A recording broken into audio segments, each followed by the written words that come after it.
during the lockdown, the room I got was the cheapest in the entire area, and maybe that was because no one wanted to live there. Hello, friends. Today's story is not about a jungle, cemetery, or deserted street. This is the story of a rented room.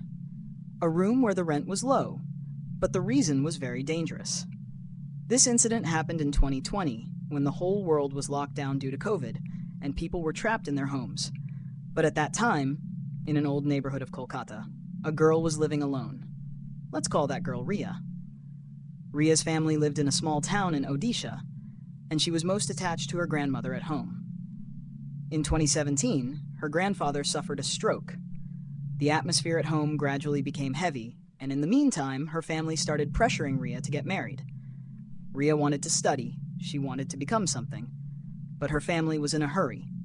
In 2018, her grandmother's health deteriorated severely, and her family said, "Get married first, you can continue your studies later."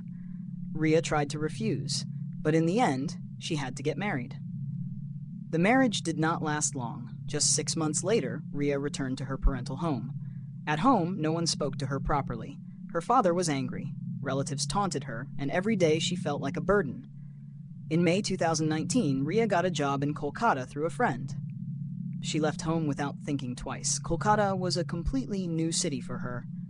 There she, along with a friend and 2 office colleagues, rented a 2 BHK flat. The first few months were fine. Office, work, new life. Ria thought maybe everything would be okay now. But then, 2020 came. COVID started. Gradually, offices closed, lockdown, work from home, and one by one, everyone she was living with returned to their homes. Now Ria was alone in the entire flat. The problem started when the landlord said whether 1 or 4, the full rent has to be paid. The rent was 10,000 rupees. Ria couldn't pay that alone. She decided she would have to find a smaller room. But during the lockdown, no one wanted to take a new tenant. The city was new, no acquaintances.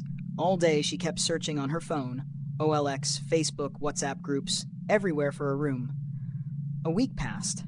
Then one night, during her office night shift, she asked a colleague, "Is there a cheap room available nearby?"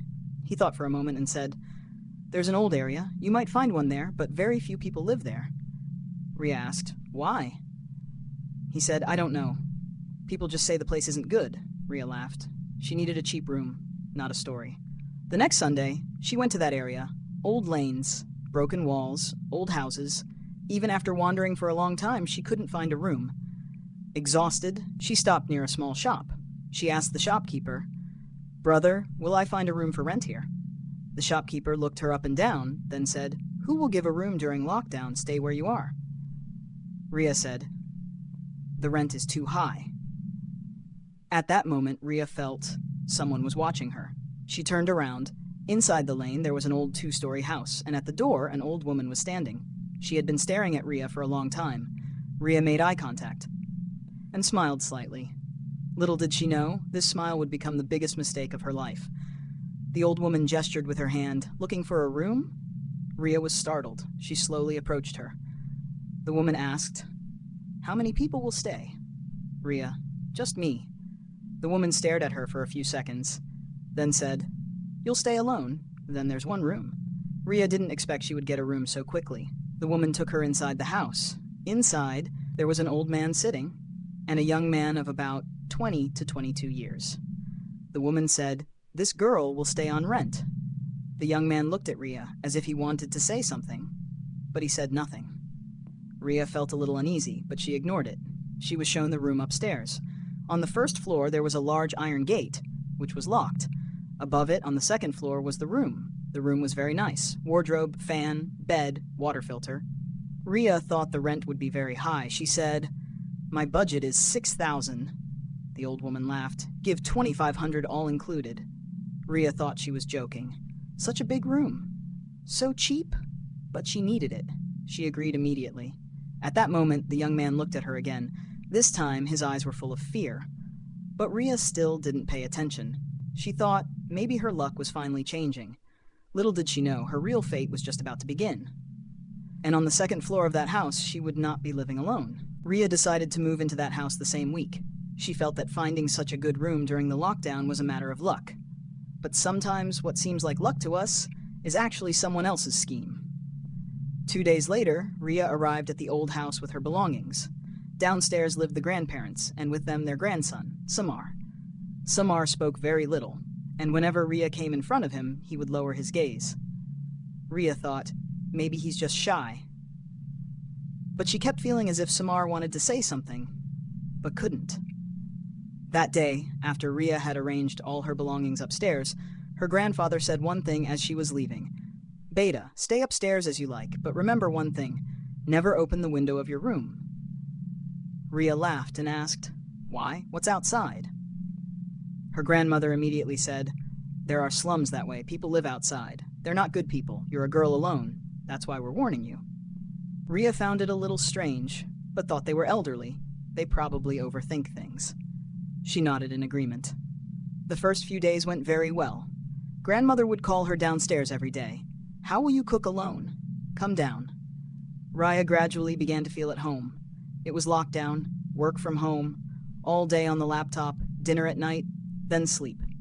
Everything was going fine.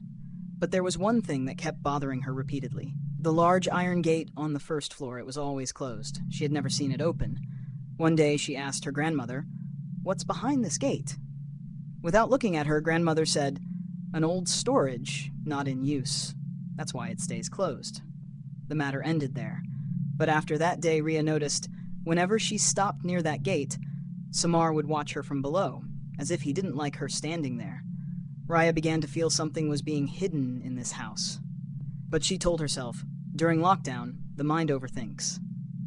Time passed slowly. About a month had gone by. One night, Rhea couldn't sleep. It was very hot. No air was coming into the room. She turned the fan on high. Still, it was suffocating. Her eyes went to the window. The same window she had been told not to open. She looked at it for a few seconds, then said to herself, "What harm if I open it for a little while?" She got up, slowly went to the window, and unlocked it. As soon as the window opened, a cold wind blew inside, so cold that Rhea's hands trembled. It was dark outside, but strangely, the slums weren't visible, only empty space, and in the distance a broken wall. Rhea thought, maybe I can't see it in the dark. Then she felt someone was standing below. She leaned to look. Below there was nothing, but she clearly felt someone was watching her. Rhea quickly closed the window. Her heart was pounding. She scolded herself, "I'm going crazy." That night, she fell asleep early. But around 2 a.m., she suddenly felt someone was moving inside her room. Slow, heavy footsteps, tap, tap, tap. Rhea opened her eyes. The room was dark. She thought maybe it was a dream. Then a sound came, the wardrobe door slowly opening.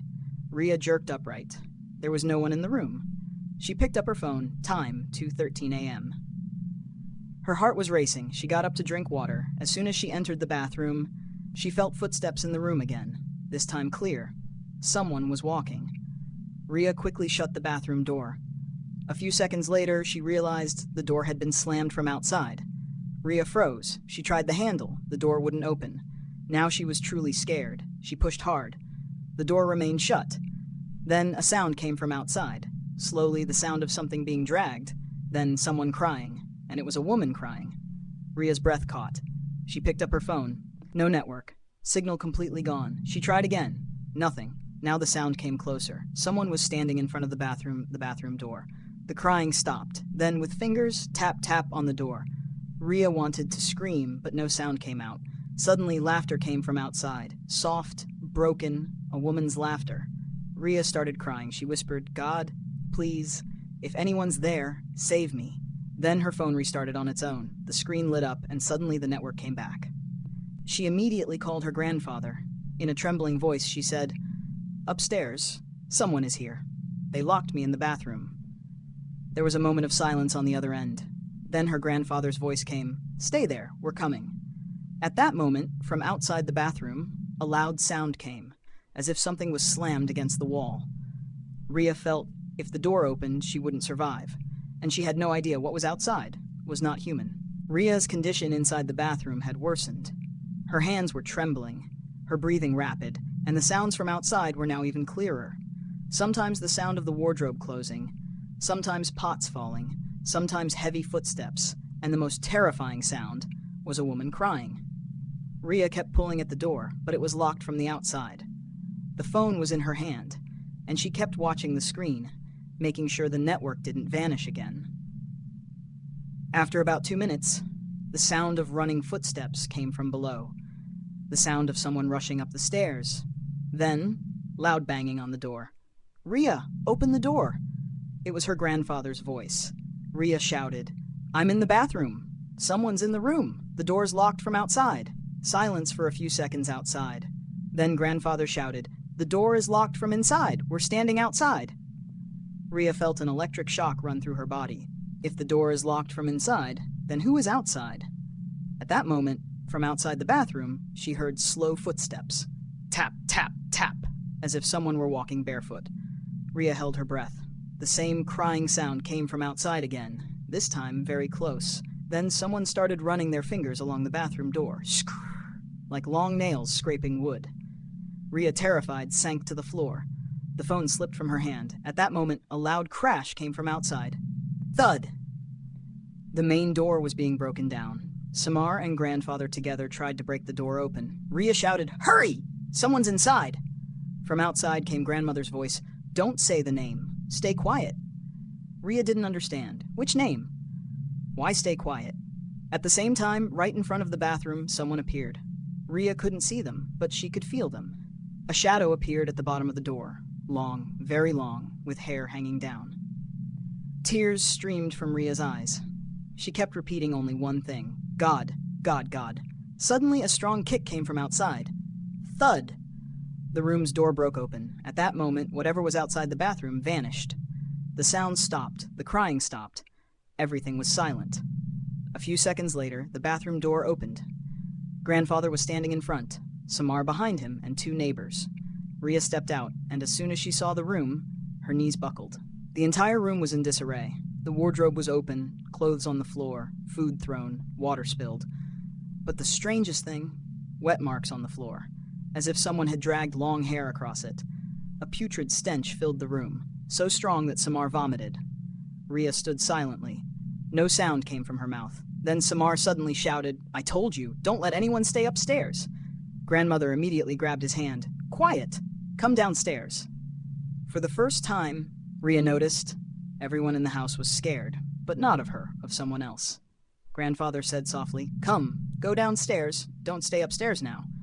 Rhea couldn't understand. Downstairs, she was given water. Grandmother kept asking, "Tell the truth. Did you open the window?" Rhea was startled. She said softly, "Yes, in the afternoon, for a little while." Hearing this, all 3 of their faces changed. Grandfather immediately lowered his eyes. Grandmother held her forehead. Samar slammed his hand against the wall in anger. Rhea was frightened. What happened? What harm did opening the window cause? For a few seconds, no one spoke. Then grandfather said softly, "Nothing. Just don't go upstairs for 3 days." Rhea shouted, "Tell me the truth! What is all this? Someone was inside! There was someone there!" At that moment, a sound came at the door. A priest entered.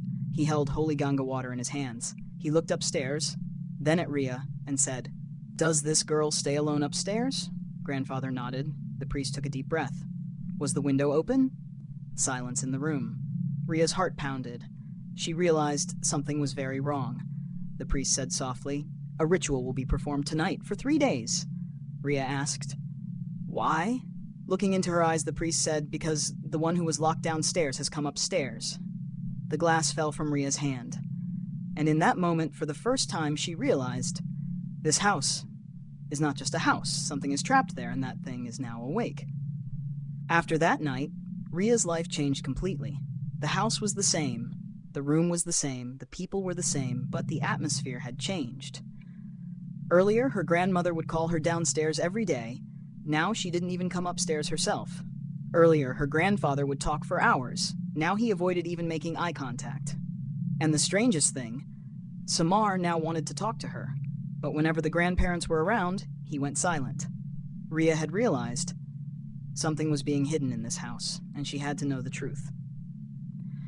The priest came every morning, went to the 2nd floor, chanted mantras, sprinkled holy water, and always said the same thing before leaving: the window must remain closed forever. For 3 days, Rhea was not allowed to sleep upstairs. She slept in the downstairs room. But during those 3 nights, she repeatedly felt one thing.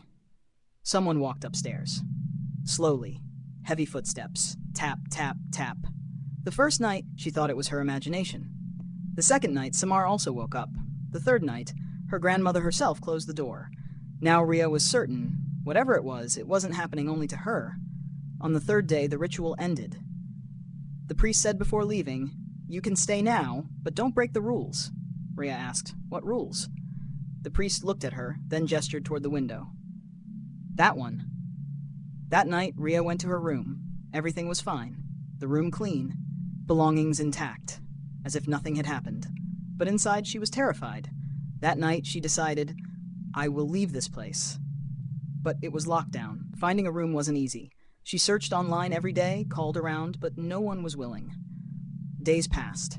A strange silence settled in the house. Grandmother no longer called her for meals. Grandfather barely spoke. And Samar, now whenever he got a chance, he came near Ria, as if he wanted to say something, but couldn't. One day, Ria went out to the market. It was during COVID. Markets were open only twice a week.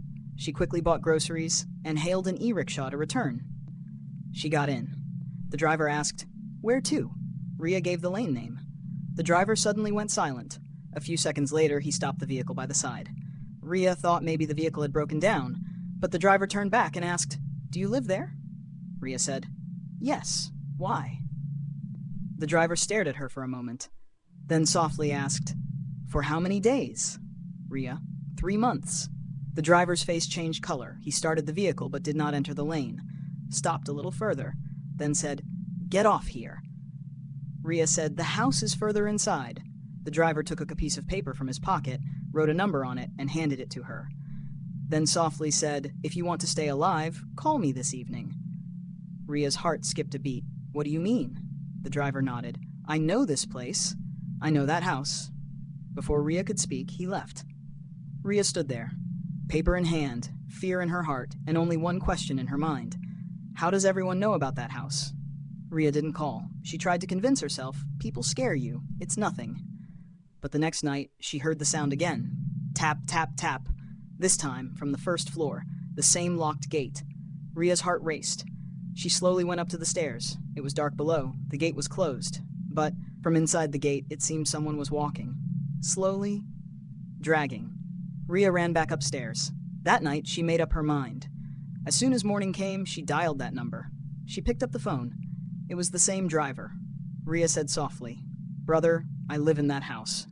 A few seconds of silence on the other end. Then he asked, "Did you open the window?" Ria's hands trembled. "Yes." A deep breath came from the other side. Then he said, "Listen, what I'm going to tell you now. After that, don't stay there." Ria sat against the wall. The driver said, "On the first floor of that house, a woman had died." Ria's breath caught. She hadn't just died, she was murdered. Silence filled the room. The driver spoke slowly, and her head was never found. The phone almost slipped from Ria's hands, and for the first time she realized the one who had been locked away had come out. Hearing the driver's words over the phone, Ria felt as if her breath had stopped. She asked softly, "Who was she?" The driver was silent for a few seconds. Then he said, "It's a very old story, back when there used to be a factory in that area." Ria sat against the wall. Her heart was pounding. The driver continued, "The owner of that house was very rich. He worked with plastics and brought laborers from outside. One time, 3 people came from Jharkhand, 2 brothers, and the elder brother's wife. They were given a room on the first floor." Immediately in Ria's mind, that locked gate appeared. First floor, the same gate, the same closed space. The driver went on. "They drank every night and fought. One night, the fight escalated so much that the 2 brothers together killed that woman." Ria's hands went cold. "And then," the driver said, "frightened, to hide the body, they locked her in a big box. But they cut off her head." Ria screamed. "What?" "Yes, the head was never found. 3 days later, a stench arose, the police came, and the matter was hushed up. Since then, no one stays on the first floor." In front of Ria's eyes, that gate spun in her mind. The driver said softly, "Then a tantric was called. He said it was difficult to remove the spirit completely, but it could be bound to the first floor." Ria's heart pounded. "How?" "He instructed that the upstairs window must remain closed. Because if that window is open, she will come upstairs." Ria's hands began to shake. She remembered she had opened the window. The driver said, "You opened the window. That's why she went upstairs." The call ended. Ria sat there for a while. In her ears, only one voice echoed, "If the window is open, she will come upstairs." Ria decided she had to leave the room today. She quickly searched online and with great difficulty found a PG. It was small, expensive, but safe. She paid the advance, returned home in the evening. Grandmother asked, "Where were you so long?" Ria said, "I went to find a room. I'm leaving this place." Silence in the room. Grandfather said nothing. Grandmother didn't either. But Samar suddenly stood up. "Good. The sooner you go, the better." Grandmother glared at him. "Be quiet." For the first time, Ria noticed there was no fear in Samar's eyes, only anger.